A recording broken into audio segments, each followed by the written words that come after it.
Should you buy, finance, or lease a car? And by car, I mean truck. Suppose you have your eye on the popular 2023 F-150 Ford Lariat, which costs $79,235, including taxes. This is just the standard base model, and we're going to leave out all of the bells and whistles. This is the truck I've chosen for my calculations. I actually did up a very complex spreadsheet analyzing these calculations in depth and used 3 different scenarios and 2 different calculations, and I was shocked at the results. So you have 3 options available to you. The first, you buy it with cash. You buy the truck 100% and own it completely outright. You don't have to worry about making payments, what the interest rates are, etc. However, most people can't afford this option, but we'll just keep it in mind while we consider our other 2 options. Number 2, the second option available to you is to finance. On occasion, people make a down payment on a truck or car, then they pay off that remaining balance with monthly installments, and it depends on the interest rate and the term that they've selected. The third option available to you is to lease the truck. This is similar to renting the truck for a set period. Leases range anywhere from 2 to 4 years, and you are not concerned about the depreciation of the truck, maintenance costs, and you are able to switch out the truck after the term of the lease has expired. However, at the end of the lease, you don't get to keep the truck, and there are certain restrictions usually that the dealership has put in place that you must abide by. So that was a summary of what all 3 options mean. Now let's do a walkthrough and see how these calculations impact you and help you make the best choice for your situation. Okay, so we'll begin with scenario 1. We're going to assume that you can resell the truck in 3 years for $56,000. You have no deposit. The term is for 36 months. You drive it about 16,000 kilometers per year, or 48,000 kilometers in 3 years, and you have 3 options available. You can buy the truck outright, you can finance it, or you can lease it, and here are the interest rates available. 3.99% for financing, 5.49% for leasing. This right here would be the monthly payment. The amount in green represents the amount you would pay each month. The column below that represents the amount that you pay in interest over the life of your term agreement. So you pay $1,297 over the life of your agreement if you financed, and you would pay $29,838 in interest if you leased the truck. So going down here, the total cost of the truck is $79,235 for both financing and buying the truck outright. If you leased it, it works out to slightly cheaper, and you save about $4,000, just under that. I factored in an opportunity cost of $1,297, the exact amount you paid in interest if you were to finance it, and envisioned what you could have done with that money had you gone out and invested it in the S&P. This is assuming an interest rate of about 4%, which is very attainable. So when I factor that in, the cost of you buying the truck completely in cash or financing works out to the same option. They are both the cheapest option to go with. However, leasing is the most expensive. When we look at scenario 2 and are going to imagine that you sell the truck still in 3 years, but you only get $50,000 for it instead of $56,000, and everything else stays the same, it actually works out to be, factoring in the opportunity cost, that leasing is slightly cheaper because you're getting $6,000 less on your resale value for the truck. So leasing would be a slightly better option. You save about $800 because you're getting less of a resale value for that truck. So I also considered a third option. What would happen if you just drove out of the truck, put on a lot of kilometers, and had it for another year? Say you had to commute or drive a lot and your work required it, or you just live far away and have to travel.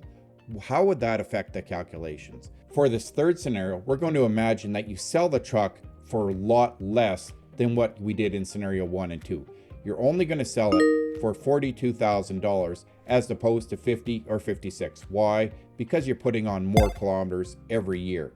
So you put on 25,000 kilometers per year, or 100,000 kilometers over the 4 years, you get less of a resale value. Everything else is going to stay the same. What happens to the calculations? You only sell it for $42,000. Factoring in the opportunity costs here, leasing is about half of what it would cost if you finance the vehicle or you paid outright cash. So in this scenario, it really appears that leasing is the way to go if you're going to be putting on a lot of kilometers to that vehicle and you don't expect a high resale value. However, one very important factor to remember is when you lease a vehicle, truck or car, the dealerships usually place restrictions on the allowable amount of kilometers you're able to have and put on that vehicle every year. If you go over, you pay a penalty charge, and it's usually by kilometer. So that's something to consider. However, in this scenario, using $25,000 kilometers, the website didn't say that it affected the monthly payments. So I'm assuming it's still allowed, and I can drive it up to 25,000 kilometers per year, and that won't affect my monthly payments. But always be sure to check your agreements and what they say on the allowable kilometers. Go through those in detail. It's very important, and don't overlook that. Now we are going to do the same calculations with 3 different scenarios, assuming a deposit of $10,000. You have $10,000 deposit that you can put down. Everything else is going to remain the same. So if we begin with scenario 1, $56,000 again is what you're estimating to sell the truck for, and we scroll down to the total cost, factoring in the opportunity cost that we mentioned before, we'll notice that again, financing and cash, paying for it outright, are completely both tied. However, leasing is by far more expensive. If we look at scenario 2, assuming we're going to sell the vehicle for only $50,000 in 3 years, again, leasing is the most expensive. It is more expensive to lease the vehicle by about $3,000 than it would be to pay for it in cash or finance it for that 3-year period. Again, we'll go over to scenario 3 and we'll assume that you're only able to sell the truck for $42,000 after 4 years. After having racked up 100,000 kilometers on that truck, leasing is by far the cheapest option. In this scenario, after having put down that $10,000 deposit, leasing is still the cheapest option as opposed to financing or paying for the truck outright. So you save quite a bit of money even if you put down a deposit. So leasing appears to be the way to go if you're going to drive the truck a lot, you're putting on a lot of kilometers, and you're not expecting a high resale value. However, remember, at the end of the term, you don't own the vehicle. You have to give it back, so you have nothing to show for it, but you get to drive a brand new vehicle. You just keep renewing your lease every term. One thing I did take into account and do some calculations on is what if the payments were bi-weekly and not monthly? Remember, bi-weekly means every 2 weeks, not twice a month. It's something different. So here is the summary from all of the scenarios. No deposit. 1, if the resale value is higher, it's better to finance the vehicle. You'll get the use from the vehicle and get a good resale value from it, even though it's a depreciating asset. 2, if the interest rate is low, you should choose the finance option. Save your cash and don't go with the lease. Invest your money instead and earn a higher return with it rather than leasing. 3, if the resale value is lower, then it is better to lease. If you'll be putting on a lot of kilometers, then it really makes sense as long as those extra kilometers are covered in the terms of your lease, because it hurts your resale value, maintenance costs, and wear and tear on the vehicle. If you have a deposit, 1, a deposit won't have a high impact if the interest rates are low. Save your money. 2, if you are leasing a vehicle, however, a deposit makes a big difference and will immensely decrease your monthly installments. One last thing I threw in, just out of curiosity, you can switch your payments to bi-weekly, which is every 2 weeks, like I said. This does save you from $69 up to $173 roughly a month in your payments, which could help make a truck payment a bit more affordable for some. A downside is that now the payments are coming out every 2 weeks as opposed to just one payment a month. So every second Friday, you need to have money in your bank account to make that payment, for example. Don't go immediately for whatever option has the lowest monthly payments automatically.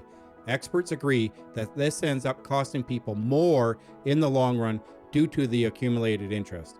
4 things that affect which option you should choose: 1, the interest rates offered; 2, the resale value; 3, your deposit amount; 4, the term or length of the contract.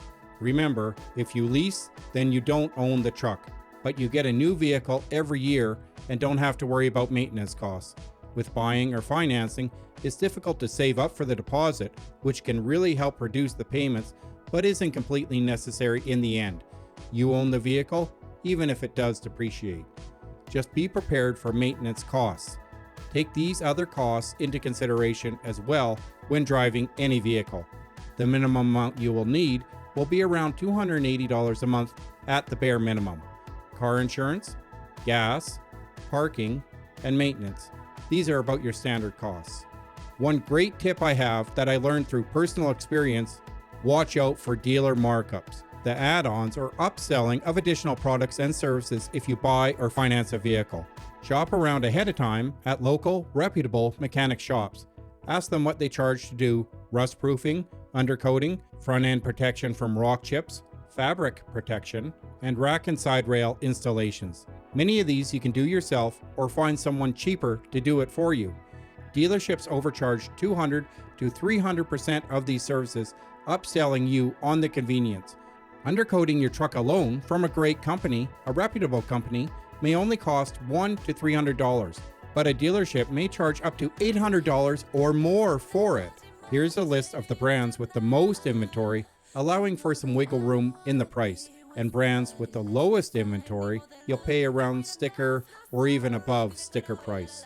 On average, Honda and Kia buyers paid between 6 to 8% over sticker price in November.